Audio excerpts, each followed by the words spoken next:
You guys are having an affair, aren't you? I've heard that affairs are common among older couples, but I never thought there would be such fools doing that so close to home. An affair? Do you have any proof? I do. Mom took some photos. This is a mess. True. Well, it's probably for the best. If we've been caught, no use crying over spilled milk. Hey, bring it here. I, Talia, in collaboration with my mother, had caught my sister and my husband in their affair. I intended to confront them with the evidence, but the situation took an unexpected turn. Sign on the divorce papers. I've already filled in my part. Hurry up and sign. If you do it now, we can file them first thing tomorrow. Are we really getting a divorce? Over an affair? I'll pay whatever it takes. After all, I plan to inherit all of Mom's estate. What? The whole estate? You mean the money Dad left for Mom? In front of our mother, my sister began discussing the inheritance. Seemingly not wanting to witness any more conflict between her daughters, our mother agreed to her elder daughter's demands. Fine, I won't leave a will. You can have all the money. Is that okay? Exactly. Just give me the money. Even if you tried to prevent it, I could easily claim my inheritance rights. Your mother agreed to your demands. Now, sign the divorce papers. Once I signed the divorce papers, my husband happily snatched them off the table, and he and my sister left the house together. My mother promised to give all of the money her husband had left her to my sister, and I signed the divorce papers. Later, my sister and my husband disappeared from their lives as if they had eloped. Mom, was this the right thing to do? It's fine. Just wait and see. My mother reassured her. 2 years later, after my mother passed away, my sister and ex-husband who hadn't shown up to the funeral came to the house. As promised, I, the eldest daughter, will inherit everything. There's no money for you. What?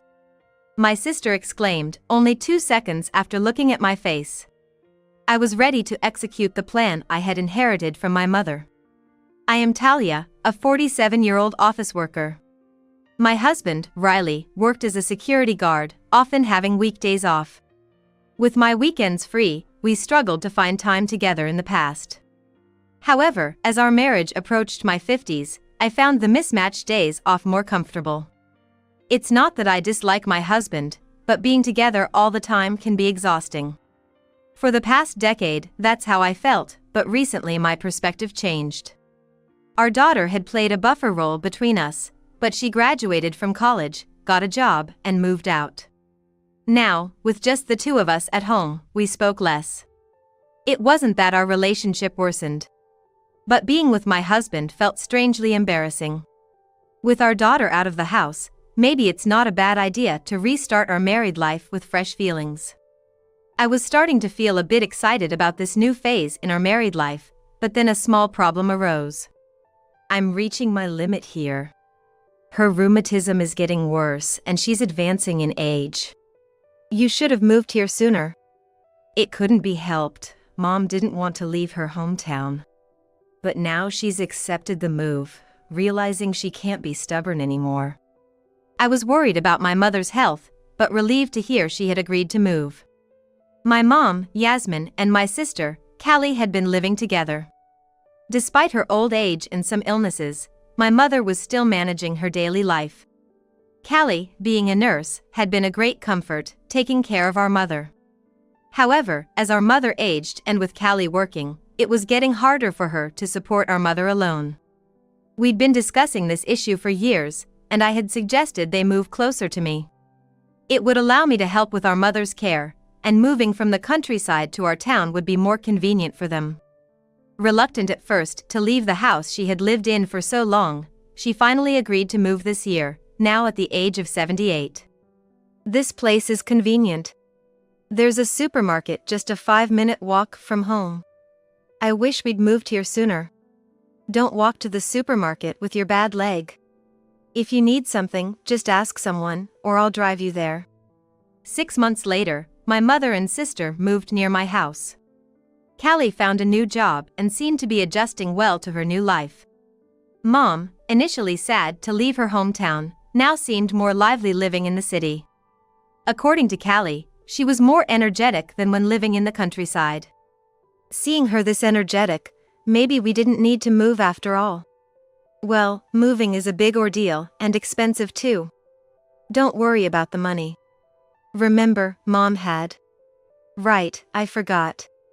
No need to worry about that. Seeing our mother bustling around the house, the sound of her slippers tapping brought smiles to our faces. Our father passed away 25 years ago. A workaholic who had held an important position in his company, leaving an estate worth a little over $1 million. Normally, this inheritance would have been split between my mother, Callie, and me, but due to his constant work and the burden of his illness, he left everything to our mother in his will. Callie and I were just starting our careers then, 22 and 24 years old, and he probably thought it wasn't wise to hand over such a large sum to us at that age.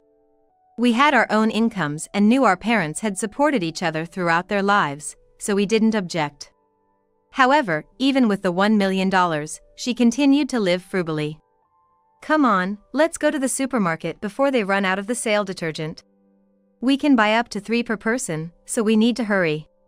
It's not like the supermarkets in the countryside, they won't run out that quickly.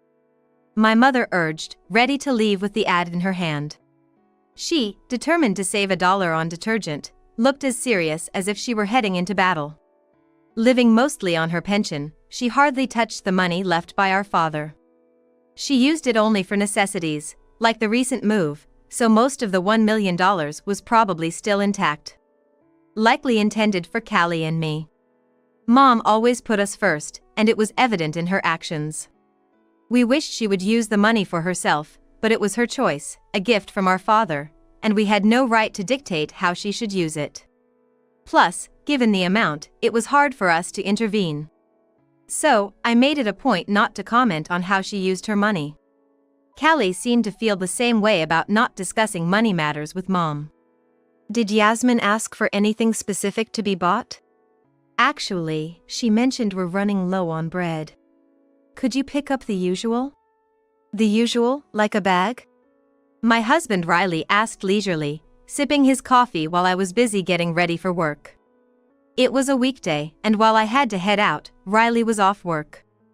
As a result, it was unavoidable that I was the only one rushing to prepare for work, but I couldn't help feeling irritated at my husband, who was leisurely sipping coffee and fiddling with his smartphone, even though I knew it was unreasonable.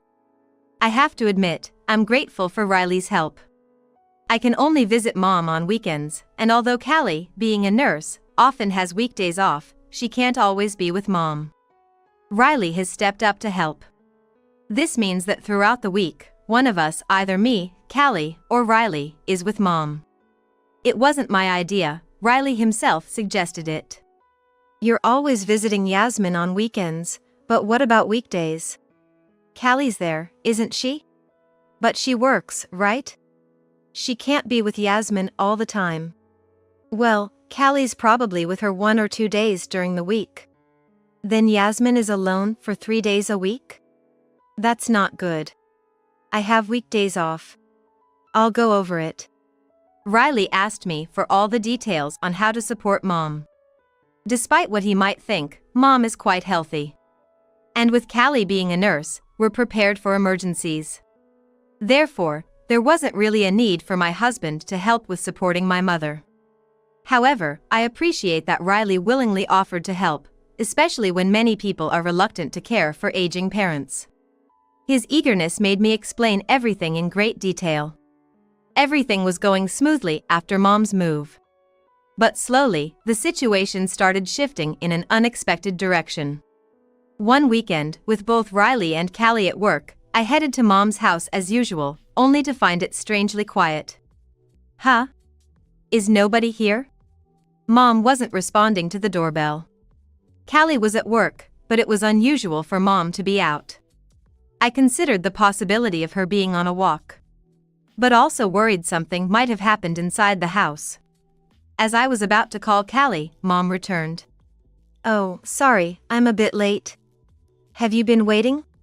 No, I wasn't waiting, but what's all this? Can't you tell? I went shopping. But those bags aren't from the supermarket, and you've got heavy stuff like cabbage. I could have gotten them for you. I need to do it myself sometimes. It's good exercise. Mom insisted, visibly more bent over than usual due to the fatigue from carrying heavy bags. I took the heavy shopping bags from her, feeling their weight. After letting us in, I set the bags down and immediately asked what was going on. Why did you go shopping alone? I told you, I went for some exercise. Exercise? But you bought so much. I got a little carried away. It's been a while since I went shopping by myself. Is there anything else you need? Well, I couldn't carry milk because it was too heavy. I also chipped a bowl while washing dishes the other day, so I need a new one. And my reading glasses are bent, so I want to go to the optician. And she started listing off things she needed and places she had to go, one after another. It seemed too much to remember, so she pulled out a note from her pocket. Oh, right. I also want to go to the hardware store and the post office. And I need to visit the bank. She continued, reading from her note. The piece of paper, torn from a postcard-sized notepad, was densely filled with writing on both sides. I took a look at the note she showed me. It's so full! I have to write everything down or I'll forget. Maybe I'm starting to get dementia? Don't be silly! Hey, this electric blanket at the top of the list, didn't you mention wanting to buy it last Sunday? Didn't Callie or Riley get it for you this week? Oh. I put it off because I asked them for so many other things. She quickly snatched the note back from me and put it in her pocket. Feeling something was off, I decided to wait for my sister, Callie, to return home to discuss it. Mom seems to be piling up things she wants us to do, filling up her notes. Do you know anything about it? Really? What did Mom say? She said she's just forgetful and needs to write detailed notes. Well, if that's what she said, then maybe it's true. Just the other day, she was in the kitchen wondering why she was there. I don't think it's anything to worry about. Callie reassured me with a laugh, suggesting I was worrying too much. Considering Callie has been living with Mom and is a nurse, her reassurance should have been enough for me. I told myself I was just being overly anxious and decided to head home. But I couldn't shake my concern about Mom, so I discussed it with my husband, Riley, just in case. Could it be dementia? Callie said it's not. If Callie says it's okay, then it probably is. You worry too much. Riley agreed with Callie. As my husband said, since Callie assured that everything was fine, it must indeed be all right. I tried to convince myself there was no issue, just like Callie and Riley, despite the nagging thoughts in my mind. However, my uneasy feeling about Mom grew stronger. The following week, I found her cleaning the bathroom. What are you doing? What do you mean? I'm cleaning the bathroom. Is that strange? It's not strange, but... True, cleaning one's own bathroom wasn't odd. But I momentarily forgot my concerns. Then I remembered that bending and standing up, as required for bathroom cleaning, was quite taxing for Mom, so usually, Callie, Riley, or I would do it. No, it's bad for your legs and back. I'll finish it. I can still do this much by myself. I snatched the sponge from Mom as she was cleaning the wall and shooed her out of the bathroom into the living room. When I finished cleaning and went to the living room, I saw her trying to move the table. At her feet was a new, still rolled up carpet. Apparently, she wanted to lay down a new carpet. Hey, that's dangerous and tough to do. Leave this kind of thing to us. Really? I think I can handle this much. I asked her to sit down and take care of the carpet myself. Once I finished, I decided to be straightforward about my concerns. Is it possible that Callie and Riley haven't been helping out at all? Actually, that's true. She admitted while sipping her coffee. Seemingly unconcerned and continuing the conversation without looking at me, her gaze fixed on the TV. That can't be right. What are those two thoughts? And why are you so calm about this? No need to shout, my ears aren't that bad. There's something more serious going on, she replied, putting her cup down and turning to face me with a serious look. I looked into her eyes, feeling anxious about what she might say. The truth is, there's something suspicious going on between Callie and Riley. Well, it's more than just suspicious, it's conclusive. What do you mean? Callie and Riley both have weekdays off, right? So, they've had the opportunity to meet up at the house. It seems their relationship has progressed from there. What? Callie and Riley? They can't be involved like that. When I returned from my walks alone, I found them at home together. You know I walk slowly, right? They didn't realize I was back and I overheard them having a conversation that strongly suggested an affair. It's too explicit to repeat, please don't make me say it. I wanted to deny what Mom was saying. But deep down, I knew she had no reason to lie. I felt a sense of shock growing inside me. While my shock intensified, she continued. Since they started having an affair and going out together, they've been neglecting me. That's why I had to go shopping and do the house chores. Oh, it's been so tough. I envisioned her struggling with heavy shopping bags and cleaning the bathtub, trying to move the living room table. Thinking about how she struggled while Callie and Riley were enjoying themselves ignited a growing anger in me. It seemed she had skillfully managed my emotions. She knew telling me directly about the affair would shock me too much, so she led me to feel angry at Callie and Riley first. By openly showing her struggles, she probably wanted to prepare me for the shocking revelation. Thanks to Mom, I didn't fall into despair after hearing about the affair. Instead, I was thinking about how to make Callie and Riley pay. We need proof for infidelity, right? What should we do? When you're not around, they talk about their affair in the house, right? Record their conversations and present that as proof. For a divorce on the grounds of infidelity, you need solid evidence of the affair, but just to confront them, a recording should be enough. But how can we record their conversation? I'll lend you a tablet. Can you secretly record them for me? Is that really okay? Recording family inside your own house is fine. If it weren't, we couldn't have nanny cams or security cameras, right? But can I really do it? Don't worry, I'll teach you how to use it. I went back home to get the tablet and showed her how to recode videos. Being nearly 80-year-old, she struggled with the technology, but eventually got the hang of it. Where's the tablet gone? Sorry, I fell asleep watching a drama and spilled juice on it. It's out for repair now, so just wait until it comes back. When will it be back? Not sure. They said it might take a while. Isn't there a replacement or something? Just put up with it. It's not like your phone is broken. You have the TV. The reason for the tablet's disappearance from the house was a clumsy lie. But Riley believed it. Now, all I had to do was wait for her to capture the affair conversations.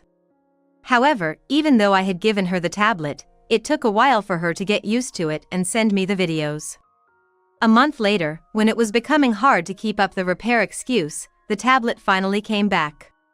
You really struggled with it, huh? There are so many video files. We were almost out of storage. I'm sorry, I couldn't get it right.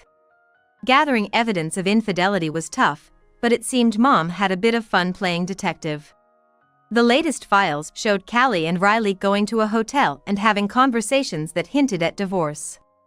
They were holding hands, looking like high schoolers in their first relationship. While not direct proof of infidelity, it was enough material to confront them. Armed with the video evidence, Mom and I waited for Callie's return, and I called Riley, suggesting we all have dinner at her house. Hey! Where's the food? Just sit down. I told Riley as he entered the living room and sat on the sofa. Callie was already home, sitting there too. I had them sit together and glared at them both. They must have realized they were caught. However, neither of them seemed panicked, they were surprisingly composed. Annoyed by their expressions, I got straight to the point. You two are having an affair, aren't you? I've heard affairs are common among older couples, but I never thought such fools would be so close to home. An affair? Do you have any proof? I do. Mom recorded it. I said confidently, playing the videos on the tablet. I expected them to start panicking. But their reaction was unexpected. Oh, we've been caught. I never thought she would use a tablet. She's never even touched a smartphone before, but she did well. True. Well, I guess it's okay now. If we're caught, we're caught. Hey, bring it here. Callie stood up swiftly and disappeared into the back of the house, only to return to the living room with some documents in hand. She placed them on the table. Sign on the divorce papers. I've already filled in my part. Come on, hurry up and sign it. If you sign it now, we can submit it as early as tomorrow. Despite me having evidence of the affair and being on the offensive, Callie and my husband, smirking as if mocking me, thrust the divorce papers at me, tauntingly turning the tables. The fact that my husband already signed on the papers gave the impression that they weren't brazenly defiant after being caught, but rather, they never intended to hide the affair in the first place. I had wanted a divorce after finding out about Riley's infidelity with Callie. But not like this. It felt like admitting defeat. I wanted to sign the papers out of spite, but my frustration held me back. What's the matter? Got cold feet now? Even if you don't want to divorce, you're going to. We want to get married soon. Amazing, isn't it? To think you can still fall in love in your 50s. And it being my wife's sister made it all the more thrilling. Are you really okay with divorcing over an affair? Talking about alimony? It's fine. I'll pay whatever. After all, I'm planning to inherit all of Mom's estate. What? All the estate? That's the money Dad left for Mom? I was unhappy when Dad's estate all went to Mom. Why didn't I get any money? You didn't complain when Dad left his will. I was young and didn't understand how inheritance worked. I didn't know about the reserved portion and thought we had to follow the will. When I learned I could have claimed $250,000, I was furious. So, I've been taking care of Mom, making sure I get my fair share this time. You just started helping recently, but I've been doing it all along. It's my right as the eldest daughter who's cared for Mom to get the full $1 million. But taking all $1 million isn't right. And bringing this up now. I felt awkward as Callie brought up inheritance in front of Mom. She remained silent and downcast. I wanted to defend Mom, but I lacked knowledge about inheritance. While it made sense for Callie to get more for her support, but I doubted it should be the entire amount. Yet, I couldn't articulate my thoughts. And stayed silent like Mom. I always tell Mom don't write in the will to disinherit me. I'll claim my reserved portion anyway, but it's such a hassle. Callie said, standing up and looking down at Mom. Her words were cruel. It seemed she had been saying this to Mom without my knowledge, berating her constantly. Riley's lack of surprise at Callie's words suggested that he was aware she had been verbally abusing our mother. Riley didn't seem surprised, possibly participating in the verbal abuse too. Mom must have been frightened by their vigorous energy, hidden from me all this time. I clenched my fists, enduring my own helplessness. Then Mom finally spoke. Okay, I won't leave a will. I'll give all the money to Callie. Is that what you want? Exactly. Just give me the money. After all, I can't easily give up my inheritance rights, and I'll just claim what I need. Yasmin agreed to Callie's demands. Now hurry up and sign the divorce papers. I reluctantly signed the papers, and Riley quickly snatched them from the table, happily leaving the house with Callie. Mom must have agreed to Callie's demands to avoid further conflict between us. However, she ended up promising to give all of Dad's money to Callie. Mom, was this really the right thing to do? It's okay. Just watch. My mother seemed to have a plan, but after what Callie and Riley did to me, I was left unable to think straight. The next night, they further crushed my already exhausted spirit. What? What's this? At noon, movers came and took away the stuff. It's been chaotic since the morning. When I got home from work, Riley's belongings were gone. In a panic, I rushed to Mom's house, only to find that Callie's belongings were missing too. After making me sign the divorce papers, Callie and Riley had dashed out of the house as if eloping. The divorce was eventually finalized, with Riley responding to the phone calls. However, I had no idea where the two of them were. I suspected they hadn't gone far due to work commitments. After the divorce, I moved out of the apartment I shared with Riley and started living with my mother. While I couldn't forgive Callie and Riley for their affair and the pain they caused, Mom seemed unfazed. Aren't you angry, Mom? Oh, yes. Maybe it's time to talk to you. I was shocked to learn that Mom had been orchestrating an incredible strategy all along. Everything seemed to have been in her hands. 2 years after Callie and Riley left, Mom passed away at the age of 80. Her lively nature made it seem like she might pop up at any moment joking, just kidding. I haven't fully processed her death yet. But I dread the calm that will come after the funeral. When that time comes, I plan to mourn alone fully. However, I can't stay sad forever. I have a task Mom entrusted me with. A month after the funeral, which Callie and Riley didn't attend, they showed up at the house. Callie, with a triumphant smirk, confronted me. As promised, I, the eldest daughter, will inherit all of her estate. There's no money for you. What? Just 2 seconds after Callie looked at me, I confronted her with the truth. Caught off guard by my unexpected words, Callie and my ex-husband briefly showed a moment of confusion. However, thinking I was merely making a futile attempt to fight back, they quickly regained their smug, confident expressions. What do you mean? That's impossible. I've already told you, you can't just easily dismiss inheritance rights. Plus, Mom promised to give me all the money, right? You might not like it, but there's no point in struggling against it. You're familiar with inheritance, right? But it seems you didn't know about the disinheritance system. Disinheritance system? What's that? The disinheritance system is when someone commits an act that makes them ineligible to inherit. It includes serious crimes, forgery, destruction, alteration, or concealment of a will, and coercion in the creation, revocation, or alteration of a will. How does that relate to me? Didn't you pressure Mom not to leave a will? That's coercion, making you ineligible to inherit. What? You're saying I lost my inheritance rights because I pressured Mom? As I explained this to Callie, her composure crumbled.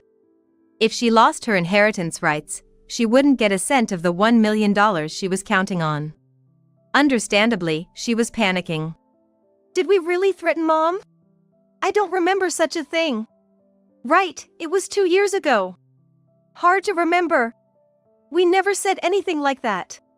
Riley added, thinking they could talk their way out without evidence. But Mom had already blocked their escape route. What? You want to see proof? Just wait a minute. Evidence? You have it. I left Callie and Riley anxiously waiting at the entrance while I went to fetch the evidence. Here's the proof. It's all in here. A memory card? Both of you, it wasn't just on the day I signed the divorce papers. It seems you've been hurling abuse at Mom for a long time. I showed the infidelity videos, but Mom recorded much more. More recordings? How could you say such awful things to Mom? Like, don't leave while giving me the money, and threatening her about what would happen if she did. And telling her to take care of herself because you were going out. As I recounted the abuse they hurled at Mom, there was no need to show the content of the memory card. Callie and Riley's faces turned ashen. But even if you have that, can you really disinherit us? Inheritance rights can't be easily revoked, right? I've heard that before. True, you can't easily revoke inheritance rights. But disinheritance isn't about revocation, it's about being stripped of the right, automatically, regardless of the deceased or heir's intent. So, no matter how much Callie demands, even if Mom had left a will, it doesn't matter. Callie's disinheritance is already decided. That's a lie! I'll get a lawyer and expose your lie. Feel free. I've already consulted with a lawyer who took care of Mom. He said to come to him again if you cause any trouble. So, whatever demands you make through your lawyer will probably be rejected. Callie and Riley, unable to judge the truth of my words, just hung their heads in silence, just like I did back then. If you're not going to say anything, can you leave? I never want to see your faces again. After kicking them out, I prayed and reported to Mom that I had done as she instructed. Later, Callie apparently went to consult a lawyer, but was turned away after being advised. Lawyers often refuse cases they're likely to lose, so that must have been the case. With her disinheritance confirmed, Callie lost the right to inherit even the reserved $500,000 she was entitled to. She was furious, but it was her own doing. And blaming Mom was completely misguided. Callie and Riley had been intimidating Mom. This could be considered psychological abuse of an elderly person, potentially subject to criminal charges. However, Mom chose to overlook that. Mom, you don't have to do anything? It's fine. It was just childish tantrums. My punishment was letting them find out they wouldn't get a cent after I was gone. I learned after they left that to Mom, Callie's actions were just a child's whining. That's why Mom always seemed unfazed, no matter what Callie said or did. Callie thought she was pressuring Mom, but in reality, Mom never took her seriously. Mom devised and executed a plan to disinherit Callie, but, since inheritance matters are dealt with after one's passing, she couldn't complete the final step herself. That's why she asked me to finish it. Mom, who had foreseen everything and maneuvered flawlessly, only panicked once. It was when I saw her memo. She had intentionally shown it to me to make me aware of Callie and Riley's actions, but she later regretted causing me anxiety, as she hadn't been bothered by their behavior herself. In the end, I ensured Callie didn't inherit a cent, but since both she and Riley are over 50 and have jobs, I thought not getting Mom's money wouldn't hurt them much. However, Mom's punishment turned out to be a bigger blow than I expected. They had recklessly spent their savings over the past 2 years, thinking they would inherit the $1 million. Now, they are frantically trying to replan for their old age. Moreover, Riley, finding himself penniless, turned to our daughter for help. But after hearing the reason for our divorce from me, she rejected both of them. Riley not only lost his connection with me through the divorce, but also with our daughter. Callie and Riley have no one left to rely on, so they should live in the world they desired. They wanted this in the first place. Suddenly, I inherited $1 million. I find myself with no immediate need for it, as I have a home and a job.